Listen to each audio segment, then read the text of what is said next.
All right, welcome back to Cricket for Americans. Nick here, and just recently, was it 12 or 18 hours ago, cricket.com AU from Australia posted a really interesting interview between Virat Kohli and Steve Smith.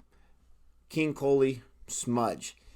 And, in the morning stream that we had for the LPL final, go Stallions, it was brought to my attention about this, and me and Gabe were going to record our thoughts about the interview, but workday got ahead of us. He's already at his second job.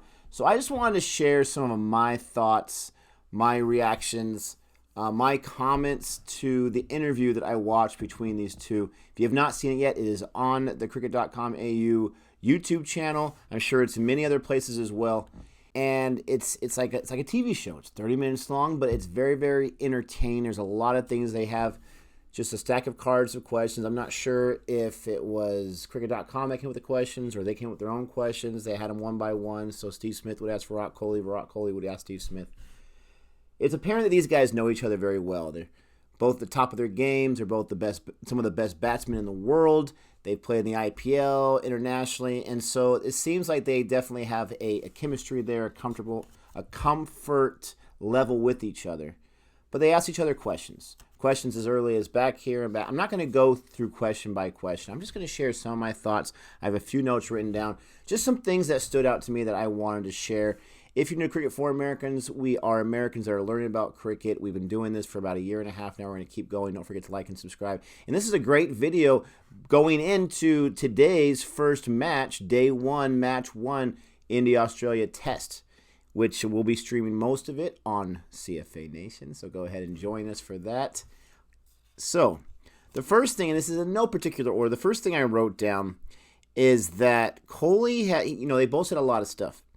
But he was talking about how when he was trying to figure out who he was and he was trying to develop as a player, he realized at a certain point that he could not just play on talent alone. And that is an opinion that I've had, even though I'm not an athlete, and I'm not an athlete, so I'm not a world-class athlete, but it's an opinion I've had as a fan, as a spectator for a long time. We mentioned many times on our channel, talent will only take you so far. That was always my theory. Virat Kohli confirmed, at least for him. At some point, you have to ask yourself, how invested am I in this sport? Because for some guys, in whatever the sport it is, talent will take them good enough to be able to get signed professionally, to make millions of dollars possibly, to have a pretty good living, to where they don't really have to put forth much more effort. There are certain guys I know that are just naturally strong. They can bench press 225. They don't ever bench press. They don't ever work out. There are some people that just have talent. And there are many athletes I've noticed that I wonder, are they giving the best with their talent? Are they matched with other things? Or are they just going off talent alone? And he says he couldn't do that. He says you can't just say, well, I had a bad day today. We'll see how tomorrow goes. I'm sure it'll go great. I know what I'm doing. I'm a professional. I'll figure this out. He said, no, I had to learn from my innings. I realized that I had to learn from each of my innings. And he also talked a lot about knowing who you are and knowing your situation, being willing to adapt here and there. I don't think he means to blow everything up and start anew. But I really, really was impressed with that, not only because it confirms my theory, and I think Gabe shares the same theory, but it's an interesting idea. And I think this is what separates the good athletes from the great athletes. Those that do their homework and they learn from their... In baseball, you get 3 hits out of 4 chances. That's a great day. But I know players like Tony Gwynn that would watch the film on that one they did not get a hit on and try to figure it out. And the next day they might get 0 hits. They're back in the film, always trying to figure out, not to bring yourself down and self-deprecate, but to realize, why couldn't I get 4 hits out of 4 chances? Why couldn't I get a century? Why couldn't I get past 16? Whatever it is. I really liked what he said there. I was really impressed with that. And talking about Virat Kohli, what's the guy doing? Do you guys notice the baseball cap he was wearing? I liked that. But the Dodgers? You're wearing a Dodgers cap? I'm sure he just likes the black on black. But really, the Dodgers cap? What are you doing to me? But he was wearing a baseball cap. All of our cricket fans out there that give us a hard time about liking baseball. He also talked a lot about instinctive thinking, but instinctive approaches. And he asked Steve Smith a few times when Steve Smith was talking about how he was feeling like in the zone, or he was feeling like I need to do this or that. We'll get to that in a second, what Steve Smith was specifically talking about. But Kohli asked, was that instinctive? And he mentioned himself, instinctive. Having to trust that inner gut. Because what happens is this. I have never been at that level of competition, obviously. But in the smaller, much smaller, niche situation of competition, whether you're playing a tournament online or whatever you're doing, you cannot, because you've won 200 matches in the past, you cannot assume you're going to win again. You have to adapt to the situation at hand. And I loved how he kept saying instinctive, because that's the way I think about it. All the training, all the film, all the preparation, all the walkthroughs, all the practices are great. You're showing that you're committed and you're willing to prepare. But what's going to happen when that bouncer comes at your head, the very first ball by Mitchell Johnson, and you're rattled and you're preparing and you couldn't get out of the way from that bouncer, hits you right in the head? You got 80,000 people screaming at you if you're playing in Australia.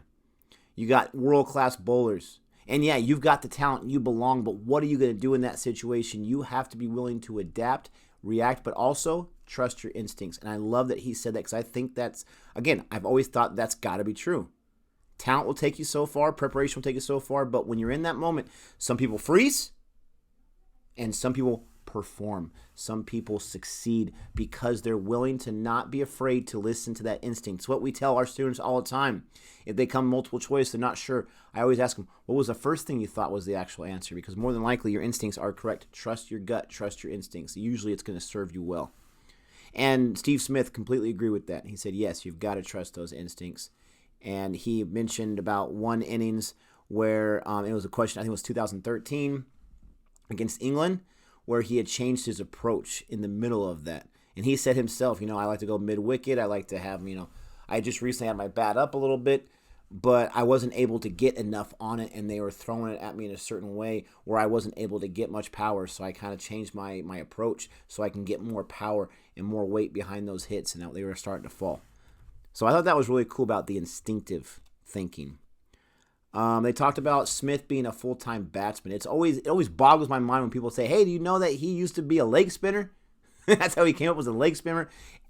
And Kohli mentioned that the media was calling him the next Shane Warne. Oh, this guy's the next Shane Warne. I loved his reaction. He's like, I never thought that. He's like, I was a little pudgy, this was a leg spinner. Okay, Shane Warne, whatever, blonde hair. But he said that he was a decent leg spinner, good enough to get on the international squad and good enough to bowl in some test match and this and that internationally. But he was like batting sixth, and he was bowling in some test match, and then eventually he got dropped. And he told himself, he knew he always liked batting more, but he liked to bowl because he wanted to be as involved in the game as possible. But he told himself, I've got to focus on one area and not both, and go full force with that. And he chose batting. It's worked out great. I love those little insights on what makes a legend, right? And come on, Steve Smith, batting legend, right? Can you imagine him just saying, I'll try the leg spinner. Again, he trusted his instinct. I like batting. Always have. That's what he said himself. I'm going to go with that. That was really cool. The last two things I want to talk about, second to last, is Kohli had mentioned that you have to be a human, okay? Human side. There has got to be a human side as well, is the way he put on it.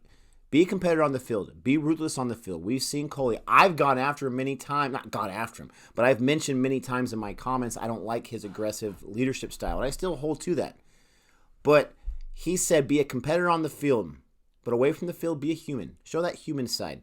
And they were specifically talking about when Smith came back after his ban, and Kohli was telling the fans, because they were just berating him, hey, calm down. Basically, he's a human too. Relax. Calm down. It's okay. And I remember seeing that in the test. That was really cool. And Smith mentioned, I thanked you afterwards. I thank you again now. Thank you so much. He's like, it's no problem. He's like, in that moment, I looked at this situation. I said, it's not fair. This is just not fair in this moment. I did not like what was going on, so that's why I did what I did. But I like how he said there's a human side, because I see it in football. Me and Gabe have talked about it. Gabe mentioned it a lot. In the live stream, we mentioned it a lot. Hey, Nick and Gabe, what do you guys think about how they are friends and how they're sharing a beer or how they're shaking hands and they're hugging afterwards or changing jerseys and signing autographs? I've always said that as long as it doesn't get in the way in your style of competition, as long as it doesn't distract you from it, I'm all for it. Because at the end of the day, I'm a man, you're a man. You're a person, I'm a person. You're a woman, she's a woman if it's women's cricket or whatever sport it is. At the end of the day, we're humans. And you've got to be able to, I think it makes you a better athlete to be able to separate on the field to in real life. And what I mean by that is if you're not able to separate that, if you're so afraid that if I'm nice to this guy on the side, that I'm not going to be willing to take his wicket, or I'm not going to be able to hit him for a century or hit him for a six, then there's something wrong with you and your confidence. If you're not able to distinguish the two, there's something wrong there. There really is. For example, I'm a teacher. I've got to be a certain level of strict with my students to make sure the job gets done. Does that mean I'm that same strictness with my kids because I want them to grow up to be good people? Now, I am to a certain degree because I'm their father, but I'm not going to approach those two situations the same way. And being a human is not the same as being a competitor. So I really liked how he talked about that. And he said, listen, at the end of the day, nobody wants that kind of stuff for anyone. You served your band. You served your time off. You came back. Let's move on. I thought that was great. Again, can you separate the two? If you can, I think you become a better athlete because you're able to compartmentalize. This is my athlete side. I'm not saying don't work out, don't prepare, don't watch video. Of course I'm not saying that. I'm saying the opposite of that. But you've got to be able to compartmentalize. They are not the enemy. They are your opponent. You don't need to kill them. You just need to beat them. There's a big difference. And I liked how he said it. Someone like Kohli, who's very competitive, I liked hearing that from him. And I like the humility of Steve Smith also, thanking him a few times. Like, I really appreciate it without getting too much into it. The last thing I'm going to say, and this is a lot of Kohli's points. Really, really impressed with his points. I was impressed with Steve Smith as well. But I felt like Kohli really opened up and he really shared a lot of information here that I was just really impressed with. I learned a lot about Virat Kohli. It's not just because I'm cheering for India. I liked what Steve Smith said, but a lot of what Kohli said really grabbed me. And the last thing he said is about his focus on the job.